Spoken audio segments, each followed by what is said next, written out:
السلام علیکم. وعلیکم السلام. ہمارا آج کا لیکچر ہے صوتیات پر. ہم جی لسانیات کے سر. حوالے سے موضوع پڑھ رہے ہیں صوتیات. آپ لوگ اپنا مائک کو میوٹ کر دیں اور اس لیکچر کو سنتے رہیں.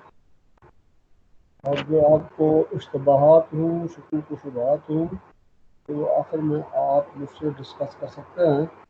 اور اب گزارش یہ ہے کہ آپ اپنی حاضری کو بھی یقینی بنائیں. میں آپ کی حاضری جو ہے وہ آخر تک لیتا رہوں گا مختلف ادوار میں. تو آپ سے جی سر. گزارش ہے کہ آپ جو ہے نا جی اس کو غور سے سنیں. بعد میں اس کو آپ کے اسی جو ہے نا جی پیج پر اسے اپلوڈ بھی کر دوں گا اور یوٹیوب پر بھی اسے اپلوڈ کر دوں گا تاکہ آپ لوگ دونوں چینل سے اسے حاصل کر سکیں جہاں سے بھی آپ کو آسانی ہو. اوکے تو سر. آج ہم پڑھ رہے ہیں صوتیات. صوتیات صوت کی جمع ہے اور یہ لسانیات کی سب سے اہم شاخ ہے. سب سے اہم شاخ ہے اور سب سے بنیادی شاخ ہے. کسی بھی زبان کے مطالعے کے لیے بنیادی طور پر اس کے صوتیات کا مطالعہ کیا جاتا ہے. صوت واحد ہے صوتیات کی اور صوتیات جمع ہے صوت کی. اس سے مراد آوازیں ہیں. ہم جو منہ سے یا زبان سے جو آوازیں نکالتے ہیں وہ صوتیات ہیں. اور لسانیات میں انہی آوازوں کا مطالعہ کیا جاتا ہے اور یہ دیکھا جاتا ہے کہ یہ ہمارے حلق سے اور ہمارے منہ سے کس طرح یہ آوازیں پیدا ہوتی ہیں اور پھر ان کی درجہ بندی کی جاتی ہے اور پھر اس کا مطالعہ کیا جاتا ہے. تو یہ صوتیات میں آوازوں کے کئی گروپ بھی ہوتے ہیں. کچھ میں پہلے اس پہ روشنی ڈال چکا ہوں. تو جس طرح کے صوتیات کی بنیادی اکائیاں مقرر کر لی گئی ہیں اردو میں، اور وہ اکائیاں ہم حروف ابجد انہیں کہتے ہیں یا الفابیٹ کہتے ہیں یا حروف تہجی کہتے ہیں. الف مد آ، الف با، با تا سے یا تک یا یہ تک. تو یہ آوازیں بنیادی طور پر آوازیں تو نہیں ہیں، یہ آوازوں کی نشانیاں ہیں یہ ساری. تو یہ آوازیں جو ہے صرف اردو زبان میں ہی نہیں ہوتی، ہر زبان میں آوازیں ہوتی ہیں. اور ہر زبان کی آوازیں ضروری نہیں ہے کہ ایک دوسرے سے وہ ملتی جلتی ہوں، لیکن بہت سی آوازیں ایک دوسرے سے ملتی جلتی بھی ہیں. عام کہا جاتا ہے کہ آوازیں لامحدود ہیں. ہم نے علم صوتیات میں صرف ان آوازوں کو زیر مطالعہ رکھنا ہوتا ہے جو واقعتاً کسی بھی زبان یا لینگویج سے ادا ہوتی ہے. لنگوسٹک کے حوالے سے ہم نے صرف ادا ہونے والی زبان سے ادا ہونے والی آوازوں کا مطالعہ کیا کرتے ہیں. اور صوتیات کی آوازوں میں کئی آوازیں تو ایسی ہیں جن میں بالکل معمولی سا فرق ہوتا ہے. آپ کو میری آواز آ رہی ہے؟ آپ کو میری آواز آ رہی ہے؟ اس آپ کو سال میری آپ کی آواز آ رہی ہے. آ رہی ہے سر. آ رہی ہے. چلو ٹھیک آ ہے رہی ٹھیک ہے. ہاں، تو کہا جاتا ہے کہ زبان کی مختلف آوازوں میں سے کئی ایسی آوازیں ہیں جن میں معمولی سا فرق ہوتا ہے اور زبان دان ان معمولی فرق کو باہر صورت اس کی نزاکتوں کو دیکھ کر باہر صورت ان کو الگ کر لیتے ہیں، ان کو چھانٹ لیتے ہیں اور یہ فرق والی آوازوں کو پھر درجہ بندی کر کے ان کے گروپ بنا لیے جاتے ہیں. اور ان کی آوازوں کو نکالنے کے جو منہ سے ہم مخارج یعنی جو خارج کرتے ہیں ہم آواز کو، ان کی نوعیت کو دیکھا جاتا ہے کہ یہ کس انداز میں ہم آوازوں کو اپنے منہ سے نکالتے ہیں. اب جو آوازیں پہلے جب انسان اپنے منہ سے نکالتا تھا تو یہ ضروری نہیں ہے کہ ان آوازوں کے اس زمانے میں کوئی معنی ہوں یا مطالب ہوں. اگر ہوا کی سرسراہٹ کو دیکھا تو انسان نے ایسی سی کرنا شروع کر دیا. اگر کہیں دریا ہے یا کوئی ندی نالا ہے جہاں سے زوردار آواز آ رہی ہے یا بادل کی گڑ گڑاہٹ ہے تو اس طرح انہوں نے الفاظ بنایا اور گرج چمک کی جیسی جو ہے نا جی وہ گرج کو دیکھ کے گرج کی آواز بنائی, گراف کی آواز بنائی. اور اس طرح جو ہے پانی ہے تو پانی میں ایک خاص روانی ہے تو اس کو جو ہے انہوں نے اس روانی کے اعتبار سے اس کا نام رکھا اور اسی آوازیں نکالی. تو ہم کہتے ہیں کہ جنگل سائیں سائیں کر رہا تھا, یعنی جنگل میں پتے جو ہے وہ درختوں کے پتے ان کی جو کھڑکھڑاہٹ تھی وہ سائیں سائیں کر رہا ہے. تو بنیادی طور پر یہ ہوا کی ہی ساؤنڈ ہے, یہ آوازیں ہیں. ہم سپیچ کو دیکھتے ہیں, اس میں سپیچ ساؤنڈ کو دیکھتے ہیں اور ان کا مطالعہ کرتے ہیں. جو ٹاک کرتے ہیں, جو بولتے ہیں, ان کا جو ہے صوتیات میں مطالعہ کیا جاتا ہے. جو ہمارے منہ سے آوازیں برآمد ہوتی ہیں انہیں کو مطالعہ کیا جاتا ہے. کسی بھی زبان کی آوازوں کا اسی طرح مطالعہ کیا جاتا ہے. زبان سے صرف بولی جانے والی باتوں کا مطالعہ کیا جاتا ہے. تحریری جو ہے وہ میں پہلے بتا چکا ہوں کہ لکھی ہوئی تحریروں کا مطالعہ صوتیات میں شامل نہیں ہے. کہ آپ کسی تحریر کو کہیں کہ میں یہ صوتیات کا مطالعہ کر رہا ہوں وہ بات درست نہیں ہوگی. یہ صرف منہ کی آواز کو جو ہے وہ باقاعدہ طور پر ایک خاص طریقے کے مطابق تجربہ گاہوں کے مطابق یہ ہم جو اس کا مطالعہ کرتے ہیں.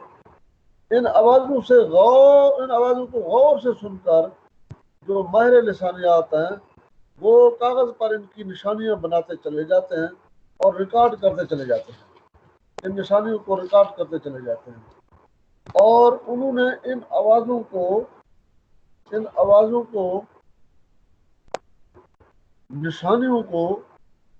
کی نشانیوں کو ان کو تجزیہ کرنا ہوتا ہے پھر, اور اس مشاہدے سے وہ اپنے نتائج اخذ کرتے ہیں. اور یہ ہے کیا, یہ آوازیں کیا ہیں؟ بنیادی طور پر یہ آوازیں اس وقت وجود میں آتی ہیں جب انسان کوئی کان رکھتا ہو, سننے کے سماعت کے آزار رکھتا ہو. مثلا کان ہے تو یہ آوازیں آپ کو آئیں گی انسان کی. اگر کانوں میں ایسے پردے جو سماعت سے محروم ہیں تو پھر وہ آواز ان کو نہیں سن سکتے. جیسے ہم کہتے ہیں کہ یہ گونگا ہے. گونگا کیوں ہے؟ اس لیے کہ اس کے سماعت کے پردے کام نہیں کر رہے ہوتے, وہ آوازوں کو نہیں سنتا, وہ صرف اشاروں کی زبان پھر سمجھتا ہے. لیکن علم صوتیات میں کانوں کے سماعت کی آوازوں کو دیکھ کر ان کا تجزیہ کیا جاتا ہے. تو آواز کیا ہے؟ آواز ایک منہ سے نکلنے والی ایسی زوردار تھرش ہے کہ اس سے فضا میں لہریں پیدا ہوتی ہیں. یہ جو زبان سے آواز یا دباؤ کے ساتھ ہم سانس نکالتے ہیں اور ایک خاص قسم کا ترنم یا لب و لہجہ ہم برآمد کرتے ہیں, اس لب و لہجے کی, اس آواز کی فضا میں لہریں پیدا ہوتی ہے. اللہ تعالیٰ بھی یہی فرماتا ہے کہ دیکھتے نہیں ہو میں نے تمہارے کندھوں کے اوپر پہرے بٹھا رکھے ہیں اور وہ تمہاری ہر بات کو ریکارڈ کر رہے ہوتے ہیں, کتابت کر رہے ہوتے ہیں. تو وہ یہی ہے کہ لہروں کو ریکارڈ کر رہے ہوتے ہیں جو ہم منہ سے نکالتے ہیں. ہو سکتا ہے وہ کوئی اور طریقہ ہو, لیکن ہم تو ان لہروں کو ریکارڈ کرنے پر قدرت رکھتے ہیں. اب جو ویڈیو ہے, آڈیو ہے, اور کچھ عرصہ پیشتر جب ویڈیو آڈیو نہیں تھے تو ٹیپ ریکارڈر ہوا کرتے تھے, ان سے ان لہروں کو ریکارڈ کر کے دوبارہ وہی آواز جو ہے نا جی وہ برآمد کر لی جاتی تھی. تو آوازوں کی لہروں کا منہ سے نکالنا اور نکالنے کے بعد پھر ان کا کان کے پردوں سے جا کر ٹکرانا ہوتا ہے. تو ان لہروں کو جو ہم منہ سے نکالتے ہیں, آواز کی لہروں کو ہم دو طرح سے مطالعہ کرتے ہیں. دو طرح سے. خاص بات اس میں یہ ہے کہ ان آوازوں کو, لہروں کو ہم دو طرح سے ریکارڈ کرتے ہیں اور انہوں نے اس کے دو نام دیے ہیں. ماہر لسانیات نے دو نام دیے ہیں ان ریکارڈ کرنے کے.